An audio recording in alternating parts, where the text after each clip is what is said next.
বাবা বাবা দাঁড়াও, বাবা এই নাও টাকা। এত টাকা কই পাইলি বাবা? বাবা আমি আমার মোবাইলটা না বিক্রি করে দিচ্ছি। এই শখের মোবাইলটা বিক্রি করে দিছো?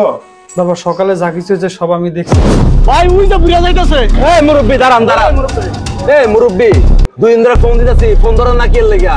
আমার কাছে টাকা নিয়ে যখন তোমার মোবাইল কিনা দিলাম তখন মনে ছিল না, এখন টাকার জন্য ফোন দেন, ফোন করতে কষ্ট লাগে না? বাবা আমার পোলা একটা মোবাইলের দাবি করছিল, কোনো ফুল ক্লিয়ার না পায়া তোমার কাছে টাকাটা নিয়ে মোবাইলটা দিছিলাম বাবা। আমার কাছে টাকা হইলে দিয়ে দিত। এত কিছু বুঝি না আমি, কালকের মধ্যে আমি আমার টাকা চাই, মনে থাকে যাতে। এই বুড়া ভাই কেটে গেছে মনে থাকে জানি। ভাই শখ করে মোবাইলটা নিয়েছিলাম, তুই মোবাইলের জন্য আমার আব্বার যে অপমানিত হওয়া লাগবে এটা আমি বুঝতে পারিনি। এখন আমি এই সেটটা আপনি রাইখা আমার টাকাটা আমার ফেরত দিয়ে দেন ভাই। তুমি তো মোবাইল আমার কাছ থেকে নিয়েছিলে, ঠিক আছে, তবে যা যা নিয়েছিলে তার থেকে 5,000 টাকা কম পাবা। আচ্ছা ভাই আপনি যা ভালো মনে করেন, আমার বাবার সম্মানটাই ভাই আমার কাছে বড়। আচ্ছা ভাই ঠিক আছে।